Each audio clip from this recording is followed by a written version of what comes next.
Muito boa noite a todos! Vou aqui esperar que o meu convidado chegue e enquanto isso vou partilhar com vocês que este é o primeiro episódio depois de um pequeno trailer que nós fizemos sobre este desejo profundo, esta fixação, como lhe chamam o Egídio, de querer ser multimilionário. Então nós começámos aqui uma série e queremos mostrar como e quantas vezes é que nós podemos sair do zero. É exatamente isso. Olá, muito bem-vindos todos vocês que estão a entrar. Eu vou trazer aqui um convidado muito especial que é o Egídio. E o Egídio tem o desejo de ser multimilionário. Uma ideia, uma fixação, uma obsessão, como lhe queiram chamar. Foi realmente aquilo que o moveu a grandes mudanças na vida dele, a grandes recomeços. Esta rúbrica tem o nome de Sair do Zero. Sejam todos muito bem-vindos. Olá, Nádia. Olá, minha querida, como estás aqui? Boa. Então, eu quero dizer-vos que nós hoje trazemos aqui um episódio muito relevante da vida do Egídio em Angola. Nós já sabemos que ele partiu de Portugal para Angola, fez acordos incríveis com as filhas, com a família, com a colaboração de todos. Ele inicia uma nova vida em Angola. E como é que acontecem os primeiros anos em Angola? É isso que nós vamos ficar a saber neste episódio. Eu quero convidar-te a fazeres o mesmo que eu vou fazer agora, que é enviar esta live, este direto, para os teus amigos, para pessoas que precisam de rever a sua forma de lidarem com os problemas e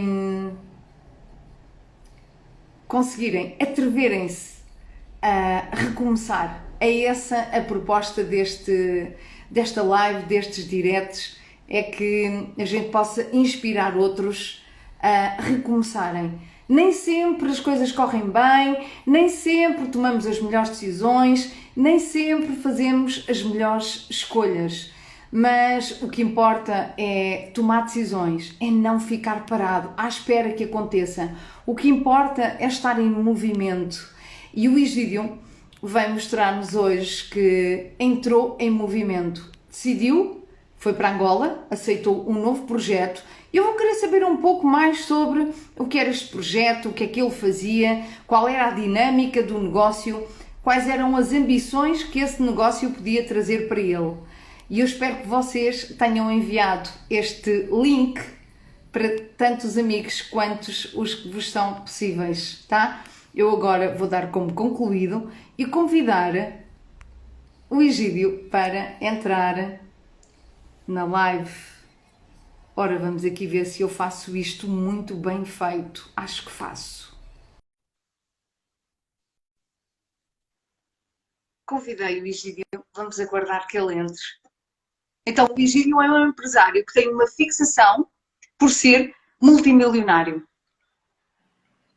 E ele está a entrar. Cá está. Olá, Egídio, Raquel, boa noite. como Olá, boa estás? noite a todos aqueles que nos acompanham também.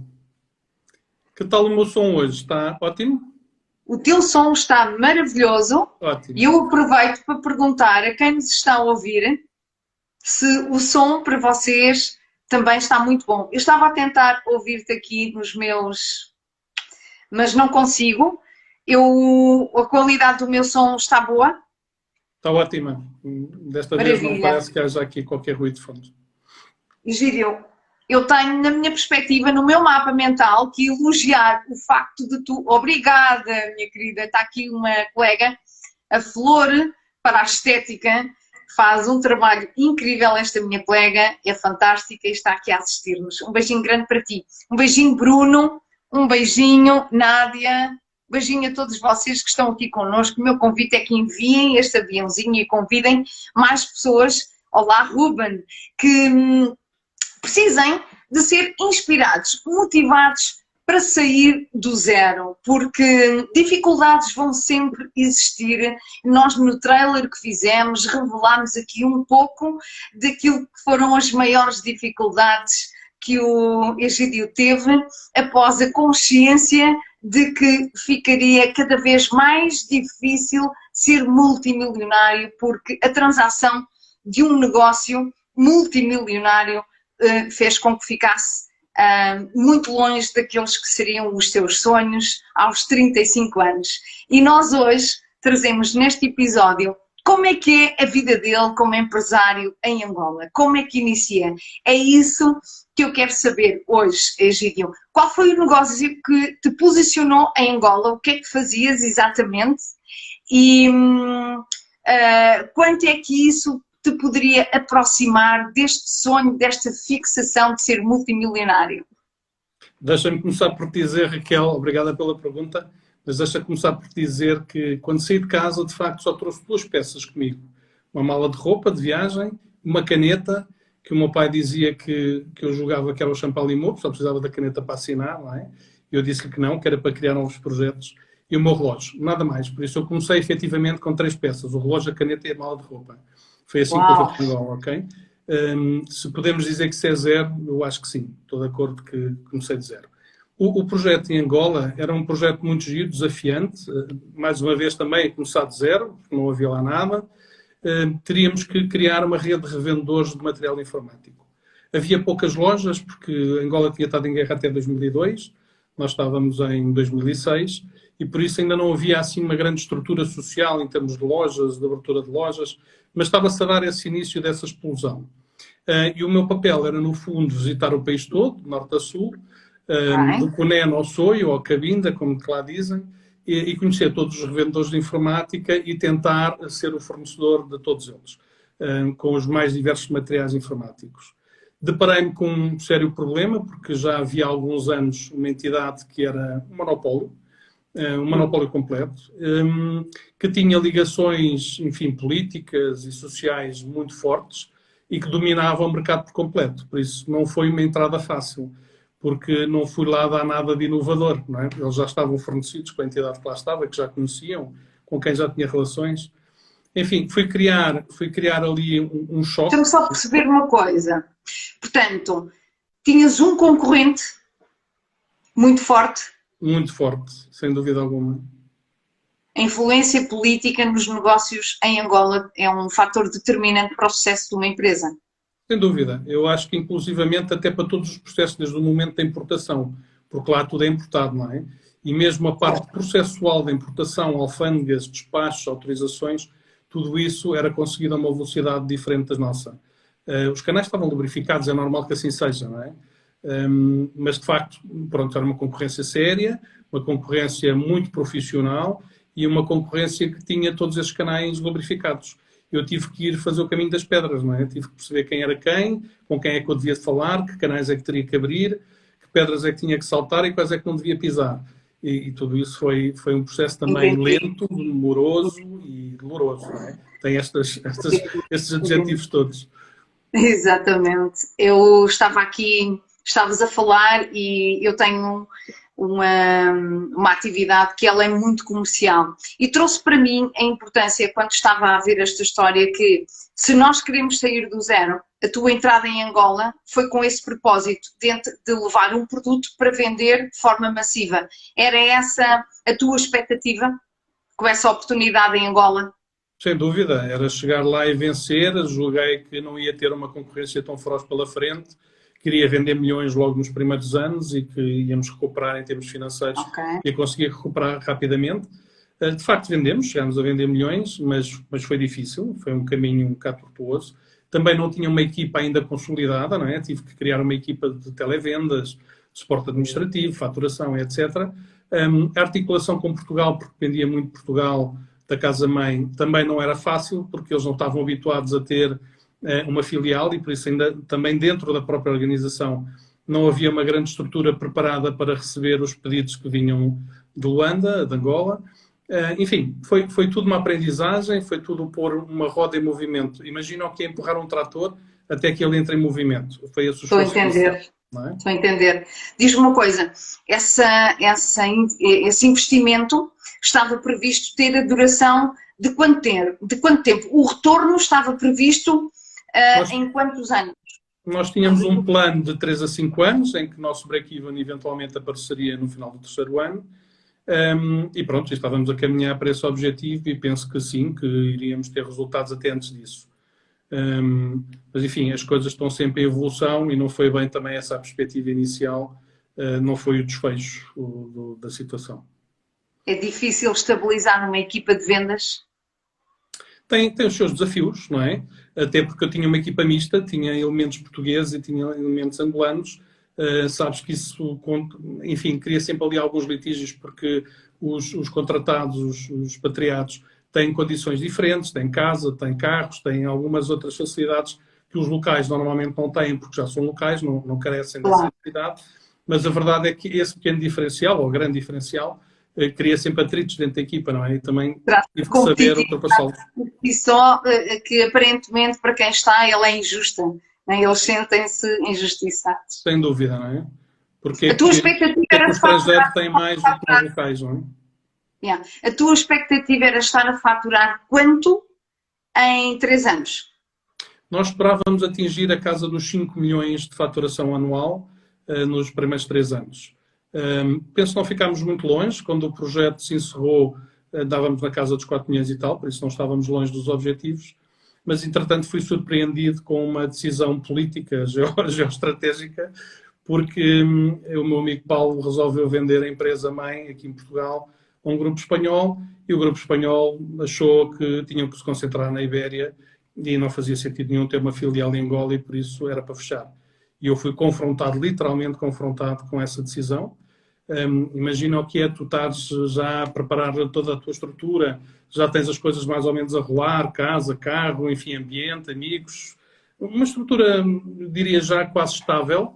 E de repente, mais uma vez, tiram-te o tapete e dizem, olha, isto é para fechar dentro de 2 ou 3 meses, por isso arranja lá uma solução de vida, por aqui não vai continuar. Enfim, a mim fez-me lembrar quem é que puxou no meu queixo. Era o que eu te ia dizer, para tudo, porque ainda não 3 anos, para quem faz uma mudança tão significativa, e recordando aqui que tu tinhas pressupostos acordados com o teu sócio, não é? Sim. E que virias a Portugal a cada 3 meses para estares com as tuas filhas, enfim, todo um plano muito elaborado. Tu estás a dizer que de forma completamente inesperada tu te vês novamente no zero, é isso? Pois, novamente no zero, mas desta vez fora da zona de conforto, não é? Porque no zero na Europa é uma coisa, no zero em África é outra realidade. Tudo é mais difícil, só para teres uma ideia, Luanda foi considerada uma das cidades mais caras do mundo. Não sei se ainda hoje mantém esse estatuto ou não, mas na altura, se não era a primeira, era a segunda mais cara do mundo. Uma noite de hotel custava $300, por mais barato que fosse, uma refeição custa 100, enfim, é tudo valores assim. E por isso ficar de repente sem tapete numa estrutura daquelas, quando eu tinha feito o mesmo que o imperador Júlio César fez quando tentou conquistar a Inglaterra, que foi pegar fogo aos barcos, não é? Para que os seus soldados pudessem lutar até à morte, neste caso, como ninguém quer morrer, lutassem para ganhar, para vencer. Eu fiz o mesmo quando fui embora de Portugal, não é? Peguei fogo ao barco e por isso não tinha como voltar. Tinha que encontrar um caminho, uma nova alternativa no local. Não é? Certo. Meu Deus, quando nós pensamos que as coisas vão começar a correr bem, o inesperado acontece e eu não estava à espera que tu trouxesses a meio desta live já um cenário de queda, não é? Porque aí, como é que estava a tua vida financeira perante esta tua fixação de ser multimilionário? Como é que quem é que esteve contigo no teu processo de aceitar? Porque há um processo de aceitar que a expectativa de um projeto na área de equipamentos eletrónicos, porque tu dizes informática e eu fico aqui sem perceber, mas aquilo que eu penso, não sei se alguém aqui quer fazer perguntas, beijinhos a todos aqueles que estão a entrar e que estão connosco, mas havia aqui uma grande expectativa, sendo que é um produto de uma área de consumo e em crescimento, não é? Que são os equipamentos eletrónicos, Havia uma expectativa de tu te manteres num negócio. Como é que tu aceitas uma mudança tão drástica? O que é que tu tomaste por decisão nessa altura? Sem dúvida, a minha ideia, inclusivamente, ia mais longe, era poder passar a ter mais capital ao longo dos tempos, à medida que fosse conseguindo atingir os objetivos e recebendo os prémios que tinha pré-acordados, pudesse ir comprando mais capital e pudesse ter uma posição diferente, pelo menos na filial de Angola, não é? Que era uma empresa que pertencia à casa-mãe, mas que tinha autonomia própria, jurídica, porque inclusivamente estava em Angola, era uma sociedade angolana. E por isso eu aí poderia vir a ter no futuro uma posição de maior ascendência, coisa que almejava quando entrei no projeto, era esse o objetivo, não é? Quando fui confrontado ao fim dos 3 anos com a venda da empresa em Portugal e com a desistência dos novos acionistas de manter a filial de Angola, ainda pensei, ainda equacionei em ficar eu à frente da operação. Mas ainda não estava financeiramente protegido para tomar uma decisão dessas. Porque estamos a falar de uma operação que rodava já 3 ou 4 ou 5 milhões, ou caminhava para os 5 milhões, e por isso precisa ali sempre de um plafond mensal de crédito, não é? Em conta corrente, que eu ainda não estava preparado para assumir. Claro, claro. Muito bem. Quem é que está contigo nessa jornada em Angola? Como é que é? Tu tens pessoas com quem conversar? Como é que tu dás a volta a esse contexto emocionalmente? Como é que geres tudo isso? Explica-nos. Bem, ao longo deste processo eu encontrei aqui um grande amor, não é? Tive a sorte de ter uma pessoa ao meu lado, que de facto era o meu apoio diário e era com ela que eu mantinha todas as minhas conversas e planos de futuro. Inclusivamente, para ajudar aqui a toda esta composição, soube que ia ser pai, nesse ano em que houve a decisão da retirada, no fundo, da empresa de Angola, por isso tinha ainda mais uma responsabilidade acrescida, mas, enfim, eu tive sempre o meu pai também como um grande mentor, um grande pilar, um amigo, um apoiante, enfim, chama-lhe o que quiseres, um porto-abrigo, se assim podemos chamar. E recordei-me, já agora ele era piloto e tinha uma visão muito clara da vida. Até porque, eventualmente, porque um piloto parte do ponto A para o ponto B, escolhe sempre o caminho mais curto e depois tem ali um ponto de não retorno, não é? E o ponto de não retorno é aquele a partir do qual passa e já não pode voltar para trás, já não tem combustível para voltar para trás. E eu percebi exatamente isso. Eu estava em Angola, já tinha passado o meu ponto de retorno, já tinha pegado fogo ao barco, não ia voltar para a Europa. Gostava de Angola, gostava daquele desafio, do clima, das pessoas que, entretanto, conheci, porque fazem-se amizades. Diz muitas vezes que não é só chegar ao fim do caminho, não é? É o que encontras pelo caminho. E se tu estás no caminho da direita, não sabes o que há no da esquerda, nem sabes que tipo de árvores, nem que estrutura, nem que pessoas. E só quando fazes esses caminhos é que as descobres. E eu tinha descoberto um conjunto de pessoas interessantíssimas, tinha feito amizades que ainda hoje perduram ao longo desses anos, e assumi, eu vou ficar, mas assumi também um conselho que me foi dado pelo meu pai, que foi, às vezes precisamos dar um passo atrás para poder dar depois 2 ou 3 à frente.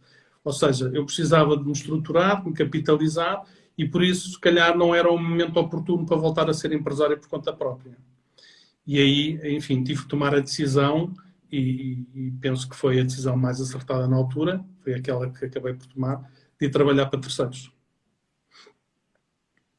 Levantou-se aqui uma série de questões para mim agora. Portanto, tu deixas de trabalhar para ti, um projeto teu, onde tu és empresário, para ir trabalhar para outro? Certo. Era a única forma na altura que eu encontrei, porque, como te disse, não estava ainda capitalizado o suficiente para ficar à frente do negócio. O objetivo deles era fechar, era vender o estoque e fechar operações, e foi isso que aconteceu. Eu, como não tinha possibilidade de ficar no comando sozinho da empresa por falta de capacidade económica e porque a banca ainda não me conhecia, ainda não tinha essa envolvência, eu precisava ali de contas correntes, se calhar na casa dos 2 milhões de dólares, na altura é tudo em dólares. Assumi, porque havia alguém que me conhecia, enfim, de festas, de convívio social, que mandava sempre a lançar um desafio que é: vem trabalhar com a minha organização, eu preciso de alguém como tu, eu preciso informatizar a minha estrutura, eu quero crescer, eu quero consolidar a minha equipa, eu quero um conjunto de coisas que sozinha não consigo e por isso precisava de uma pessoa como tu para vir para a frente dos destinos da minha empresa. Pronto, e na altura, o Paulo, como te disse, também para mim foi sempre um mentor, era um negociante nato, era um estratega, e eu, um bocadinho com a aprendizagem que fiz com ele ao longo daqueles anos de convívio próximo, assumi que ia aproveitar a oportunidade para negociar, uma vez que era ela que me queria na organização e não eu propriamente que me estava a oferecer, para negociar ali um pacote salarial interessante. Não consegui manter as regalias que tinha das tais visitas de 3 em 3 meses a Portugal, mas enfim, consegui negociar de 6 em 6 meses. Piorei um bocadinho essa situação, mas não havia outra solução. E também a empresa precisava de mim durante mais tempo, não me permitia estar de 3 em 3 meses fora de 3 semanas, não é? Porque também era um projeto em que eu me ia enfiar de cabeça e precisava do meu tempo e da minha atenção. Claro. Negociei um pacote salarial interessante e depois negociei, acima de tudo, um bónus. Se eu conseguisse duplicar a faturação, esse seria de facto o prémio, esse seria o meu objetivo, era isso que me fazia caminhar, era a minha cenoura. E pronto, e consegui negociar bem e assumi a posição de diretor-geral numa empresa de tratamento de águas e construção de piscinas, do qual eu não sabia rigorosamente nada. Não tinha nada a ver com a minha experiência de vida, não tinha a ver com o meu passado, não tinha a ver com tecnologia, nada. Ok? O que é que tinha? Como todas as empresas, uma equipa que era preciso saber gerir e motivar, um sistema informático para implantar e aí sim implantar. E aí eu de facto dava cartas, porque tinha know-how e tinha capacidade. Certo.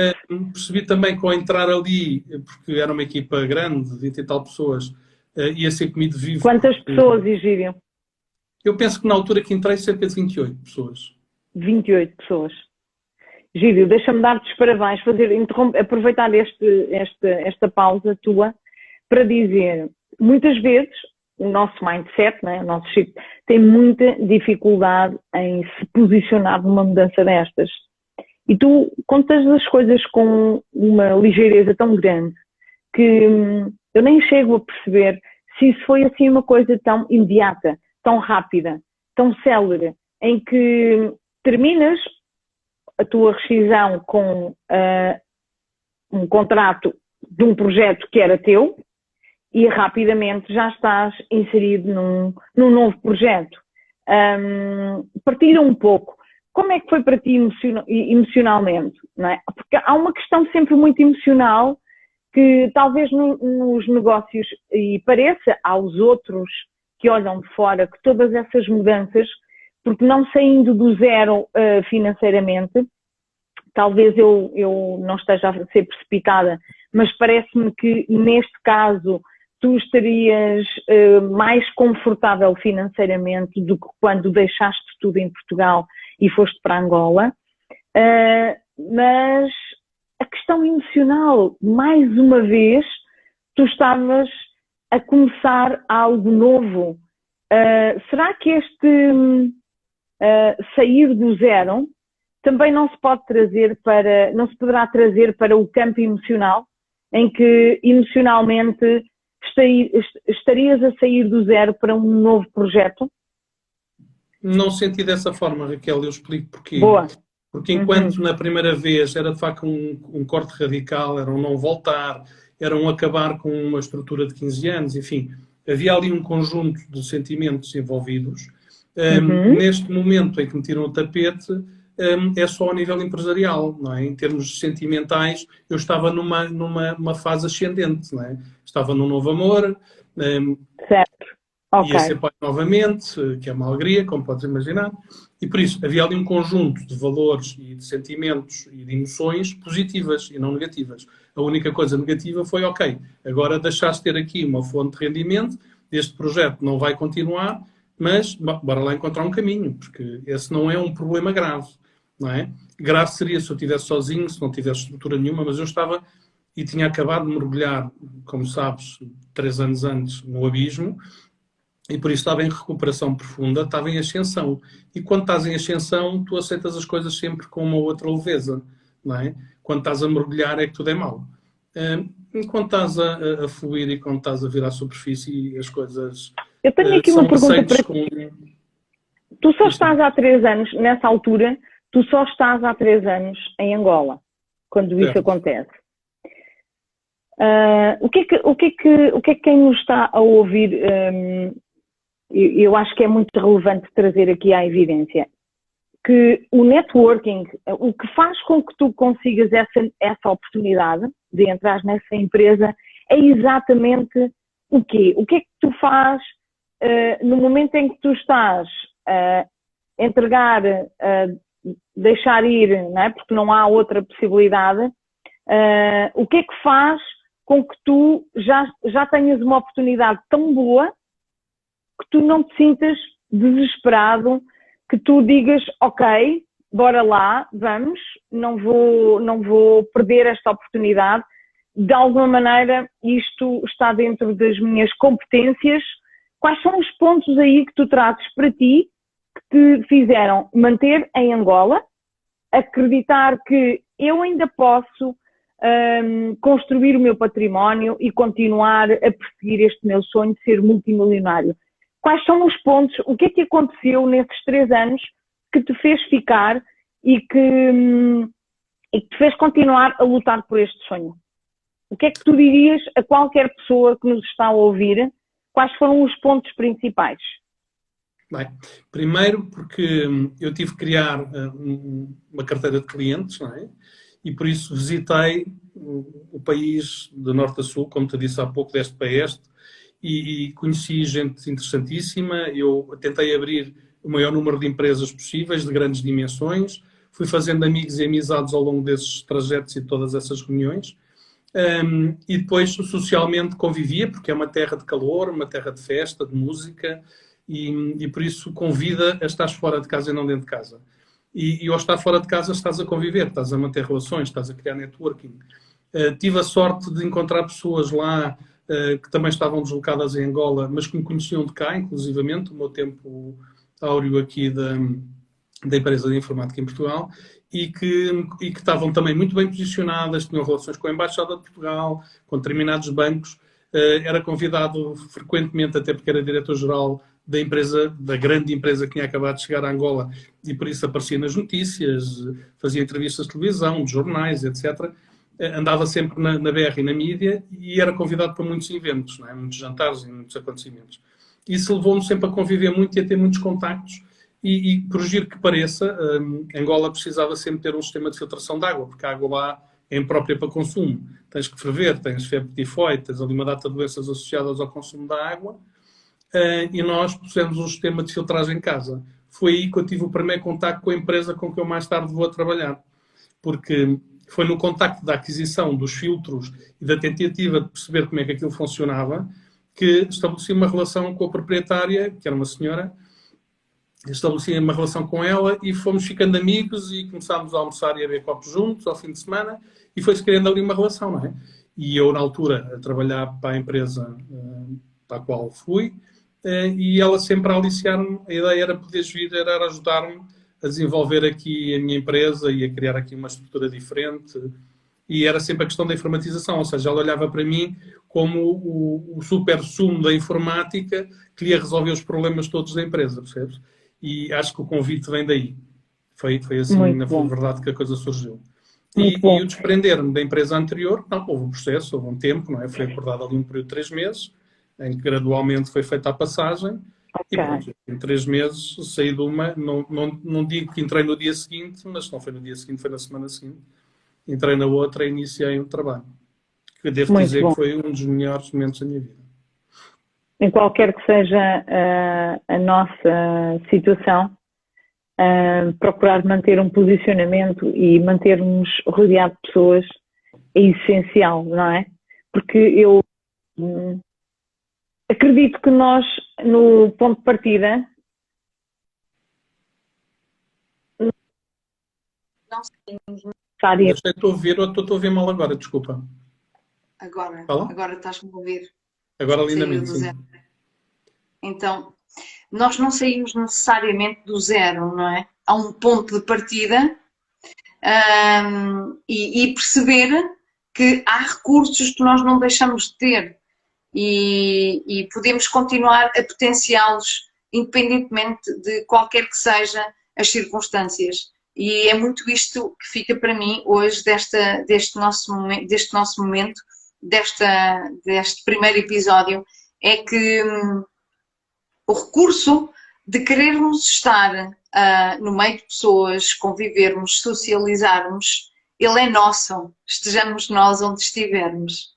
É uma decisão nossa, uma escolha nossa, não é? Foi o que eu disse ao meu pai quando parti para Angola. Eu só preciso levar a minha cabeça e a minha caneta. Tudo o resto, porque essas ninguém me pode roubar, não é? A caneta ainda pode, a cabeça não. E por isso, como a caneta é como a cabeça, podes sempre começar a dizer. Muito bom, muito bom. És uma inspiração, vou continuar a dizer-te isto sempre. Obrigado. Este negócio, qual era o teu objetivo? O que é que vocês tinham fechado? Qual era esse grande prémio? O que é que estava aí posto em cima da mesa que te desafiou a aceitar esse projeto? Olha, o facto era ambicioso. Agora falo concretamente, financeiramente, porque tu queres ser multimilionário, não é?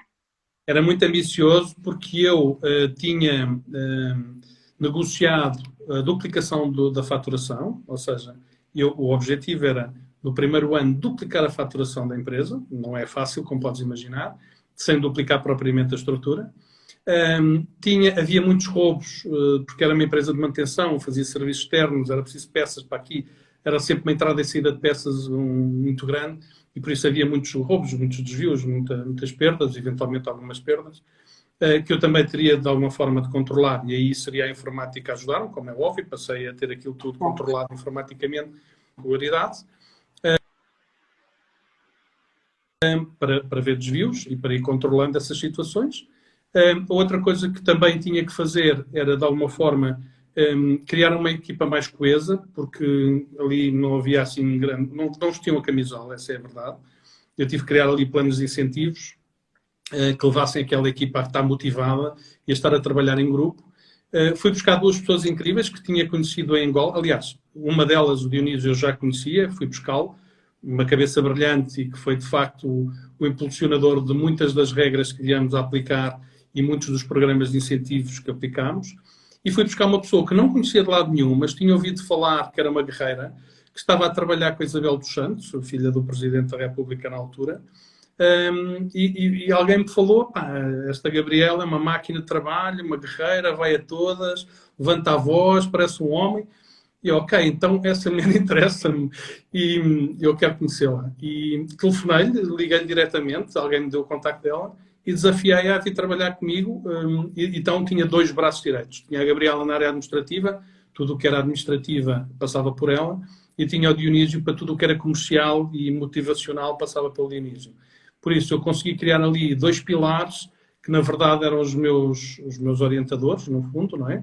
Era com eles que eu me balizava, e o objetivo era de facto duplicarmos a faturação e eu ter um prémio, um bónus de cerca de 10% dos resultados final do ano, que era uma coisa interessante, como podes imaginar, e pela qual me bati o tempo todo, era a minha cenoura, era o meu norte. E eu digo, diz isso. Foi conseguido esse objetivo? Foi conseguido esse objetivo. Foi um ano giríssimo, porque entretanto a minha mulher, como estava grávida também, foi ao Brasil, porque é brasileira, foi ao Brasil ter a criança, e eu dedicava-me ainda mais ao trabalho, por isso estava lá sábados, domingos, feriados, fora de horas. Aquilo era muito giro, fizemos muitas diretas a trabalhar, nós os três. Trabalhavam apaixonadamente. Completamente apaixonadamente e foi um período muito divertido, não é? Porque no meio daquele trabalho havia diversão, não é? Há sempre uma anedota, há sempre uma gargalhada e o facto de estarmos a conseguir atingir os objetivos e estar a criar ali uma equipa coesa era uma forma de nos motivar a nós mesmos, não é?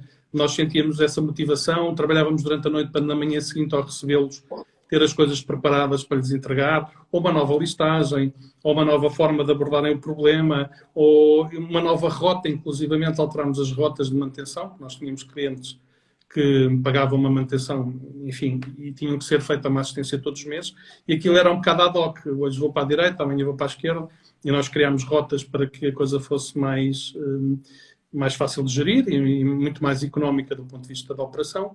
Por isso, criámos ali uma data de coisas giras e foi divertidíssimo. A própria acionista, a proprietária, partilhava muitos desses momentos connosco, fazia parte da equipa também, apesar de eu ser diretor-geral. Ela supervisionava e estava por lá com frequência, diria, diária até, e por isso foi um momento de muita diversão também. Muito bom, muito bom. Quando nos rodeamos de pessoas interessantes, todos crescem, não é? E estou a ouvir-te e acredito que essa experiência em Angola te terá marcado muito pela positiva. Quanto tempo é que tu estiveste nessa empresa? Tive 2 anos e vou-te dizer, marcou-me de tal forma, porque eu não sabia o que era osmose inversa, mas na verdade nós temos uma ilha, que é a Ilha do Mossul, lá em Luanda, em que as casas estão numa ilha, estão no mar, e por isso a água tem que ser tirada do mar. Não é? Não faz sentido andar a levar água para o Mossul, porque é complicado. Então nós tínhamos um sistema de osmose inversa, que tirávamos o sal da água do mar e podia ser potável através de membranas. Eu aprendi uma data de coisas, fiz uma data de formações, falei com uma data de fornecedores, internamente ia ter com os técnicos e pedir-lhes explicações, e por isso foi uma aprendizagem fantástica. Era o que eu te dizia há pouco, não é às vezes o que está no fim do caminho, é tudo aquilo que tu fazes ao longo do caminho. E foi giríssimo, porque às tantas já me dava comigo a dar palpites, quando na verdade tinha acabado de chegar ao negócio e pouco sabia daquilo, mas já me dava a dar palpites, não leves essa porca, leva a outra, não leves isso, faz aquilo, troca o filtro não sei o quê pelo não sei quantos, como se fosse um entendido, e isso deu muito prazer, muito gozo. Isso é manter a alma viva do empreendedor, não é? Porque mesmo sem um conhecimento muito específico sobre a matéria, tu tomavas a iniciativa, tu eras a pessoa que não tinha medo de arriscar. Sim, repara, quando tu estás à frente de uma empresa, de uma equipa de trabalho, seja do que for, quando és líder, tu tens de tomar as decisões e tens que assumir a responsabilidade dessas decisões, como é óbvio. Quando corre mal, mas quando corre bem, também é óbvio que estás à espera que a equipa reconheça, não é? E nem sempre acertas, é impossível, não há milagres. Volta ou não volta, cometes um deslize ou um erro. Mas é preferível cometer um erro do que não o cometer, é sempre o que eu acho. É preferível arriscar e ver o resultado e corrigi-lo, se for necessário, do que ficar à espera que alguém o faça porque ninguém vai fazer por ti. Essa é a grande verdade. Espero que esta tua partilha inspire muitos empreendedores, que inspire muitas pessoas que já estejam com os seus negócios estabelecidos.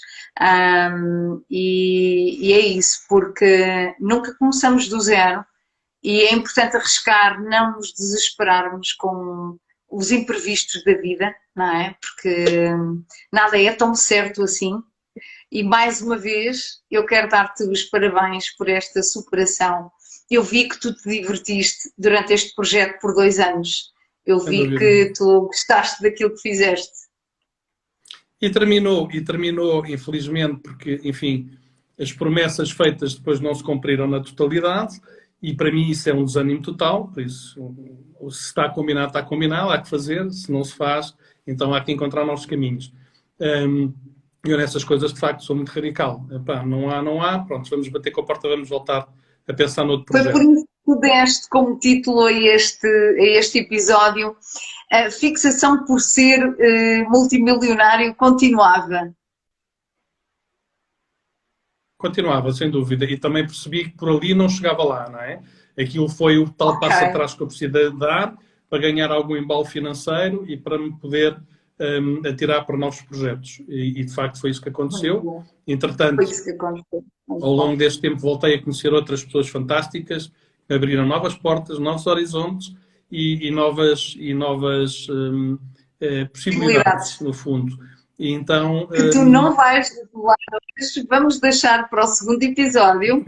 Eu adorei perceber, eu gosto disto, eu gosto deste teu mindset de não teres perdido, em momento, não teres vendido, e coloco aqui umas aspas, não teres vendido o teu sonho, manteres-te fiel àquilo que te tinha determinado no ponto de partida A.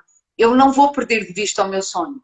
Eu vou querer e vou lutar por ser, e tu mantiveste fiel a esse princípio de ser multimilionário. Eu vou querer saber no próximo episódio para onde é que tu saltaste depois dessa empresa, desse projeto por 2 anos. Com todo o prazer estarei cá para te contar. Mas deixa-me dizer-te que os sonhos comandam a vida. E se tu não sonhares, no dia em que eu deixar de sonhar, eu de certeza que não me vou levantar. Não tenho dúvida nenhuma. Eu partilho dessa tua mesma opinião. Preciso de acreditar em algo e sonhar, e é isso de facto que me movimenta também, que me coloca em movimento.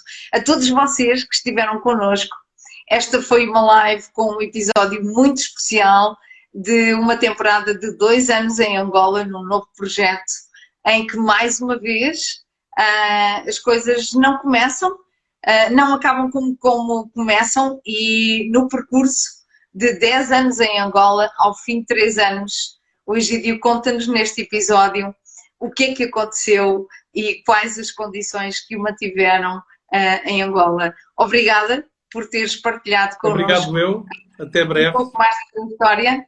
Neste caso, Esperamos até terça-feira. E um beijinho muito grande. Obrigada a todos. Beijinho também. Muito obrigado e a todos os presentes também. Um até já. Obrigada. Obrigado. Até já.